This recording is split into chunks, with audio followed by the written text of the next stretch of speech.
एक आदमी बर्फ़ बनाने की कंपनी में काम करता था। एक रात जब कारखाना बंद होने का समय हो गया तो उसने सोचा कि वह फ्रीज़र रूम का एक चक्कर लगा आए। जब वह फ्रीज़र रूम में चक्कर लगा रहा था कि अचानक वह दरवाज़ा बंद हो गया और वह फंस गया, क्योंकि सभी कर्मचारी वहाँ से जा चुके थे और उसे अब एहसास हो चुका था कि अब उसे बचाने वाला यहाँ कोई भी नहीं है। वह यहाँ फंस चुका है और इस फ्रीज़र रूम में थोड़ी ही देर में वह जम जाएगा। उसे अपनी मौत बहुत ही पास दिखाई दे रही थी। उसे यह महसूस हो रहा था कि अब कुछ ही घंटों में उसकी हालत क्या होने वाली है और उसे भगवान की याद आ रही थी और वह भगवान से प्रार्थना कर रहा था कि हे प्रभु, जिस तरह तुमने सबकी रक्षा की है।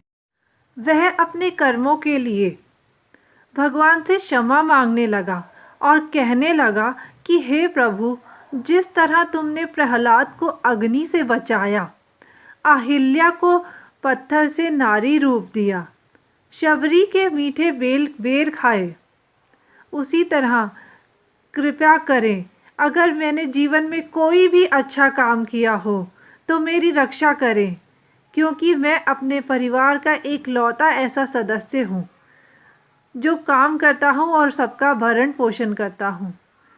सबका पेट मेरे ही इस काम करने की वजह से भरता है, तो कृपा करें, मेरी रक्षा करें।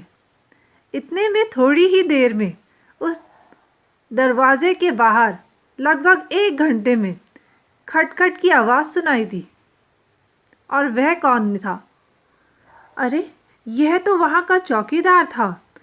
उस चौकीदार ने उस दरवाजे को खोला, उस आदमी को बाहर निकाला और उसे हीटर के पास लेटाया और कुछ ही घंटों में वह आदमी बहुत आराम से उठ गया और उसने उस चौकीदार से पूछा कि तुम्हें कैसे पता चला कि मैं यहाँ अंदर फंस गया हूँ?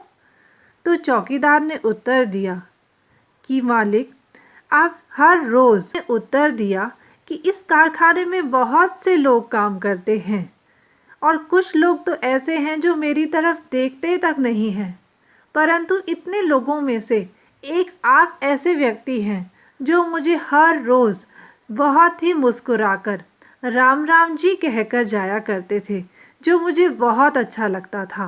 परंतु आज जब आपने मुझे सुबह राम राम जी किया और वापसी में मैं आपके आने का इंतज़ार करता रहा कि आप आओगे और मैं आपको राम राम काका कहकर पुकारूंगा और मेरे दिन भर की थकान दूर हो जाएगी, परंतु मैं इंतज़ार करता रहा क्योंकि मैंने आपको सुबह तो राम राम की थी और आपने मुझे राम राम की थी, परंतु वापसी में मैं आपसे राम राम काका कह के अपनी थकान दूर न कर पाया। तो मैं समझ गया कि आप ज़रूर अंदर कहीं फंस गए हैं और इसी वजह से मैं आपको यहाँ लेने आया हूँ। जिसको सुनकर उस व्यक्ति की आंखों में आंसू आ गए कि सिर्फ एक राम का नाम लेने से, किसी से मुस्कुराकर बात कर देने से आज मेरी ज़िंदगी बची है। कितना नेक काम है। कहा जाता है ना कि राम से बड़ा राम का नाम।